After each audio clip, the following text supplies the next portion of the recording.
జగదాచార్యులు శ్రీ శ్రీ శ్రీ త్రిదండ్రి శ్రీమన్నారాయణ రామానుజ చిన్నజేటి స్వామి వారి శ్రీ పాదపద్మములకు సాష్టాంగ ప్రణామాలు తెలియజేసుకుంటూ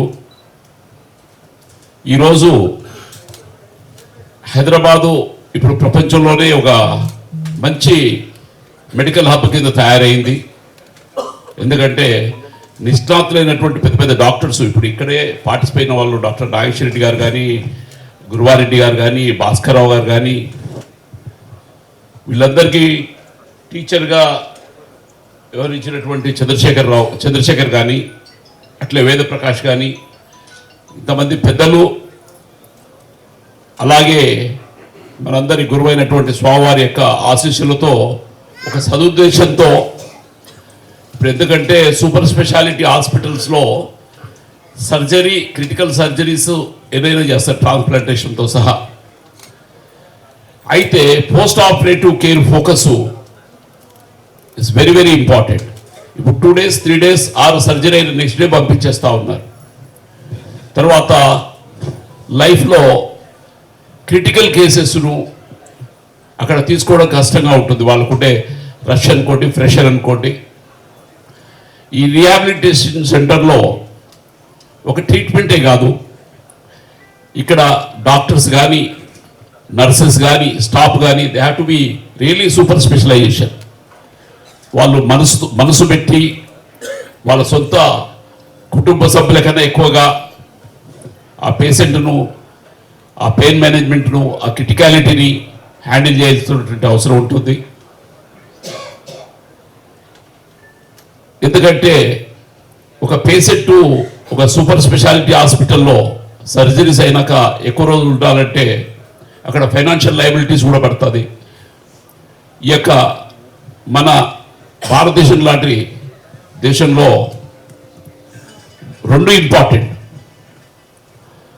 ఒక ఒక ఒక ఒక బీద కుటుంబంలో ఒకరి పేషెంట్ అయ్యి ఓ పెద్ద జబ్బుతోన ఇదైనప్పుడు వాళ్ళ ఆస్తులన్నీ అమ్ముకున్నా కానీ ట్రీట్మెంట్ చేయించేటువంటి పరిస్థితులు ఉండవు.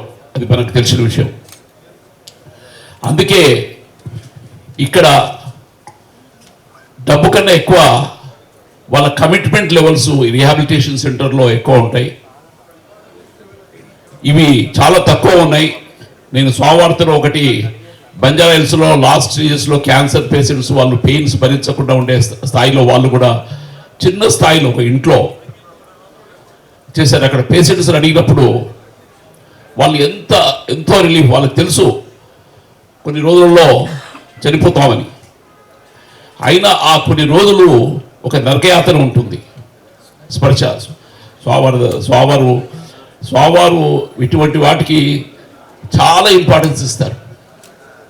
మొత్తం హ్యుమానిటీ బాగుండాలి, ప్రపంచం బాగుండాలి, నేచర్ బాగుండాలి అనేదే వారి మంగళాశాసనం.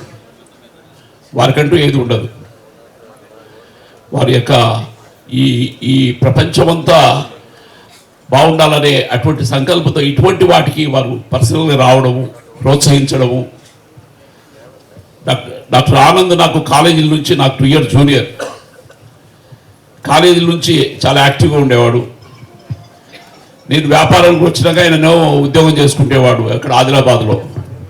ఓ 10 రోజులు పోయి వచ్చేవాడు, 10 రోజులు 20 రోజులు ఇక్కడే ఉండేవాడు. నేను అన్నది అటు కాకుండా ఇటు కాకుండా నువ్వు రా వ్యాపారానికి రా అని అంటే పర్సువేట్ చేసి, ఉద్యోగం అని అంటే గ్యారంటీ, గవర్నమెంట్ ఉద్యోగం అంటే గ్యారంటీ. చాలా భయపడేవాడు.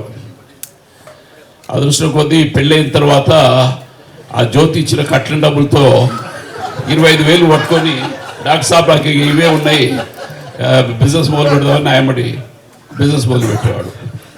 నేను ఆ రోజులలో 5 గంటలకే రోడ్డు మీద ఉండేవాడిని, రాత్రి 1 o'clock అయినా. ఈయనో మంచిగా లేటుగా పడుకున్నా కానీ, తొందర పడుకున్నా కానీ మంచిగా నేను ఫోన్ చేస్తే ఫోన్ తీసి కింద పెట్టేవాడు. I identified spark with him. ఎమ్మడే కార్ వేసుకొని, మోటార్ సైకిల్ వేసుకొని పోయి లేపి ఎమ్మడే తీసుకుపోయా. అట్లా I feel proud. I could claim that I could train him in a wonderful man. He has that talent with him and he succeeded.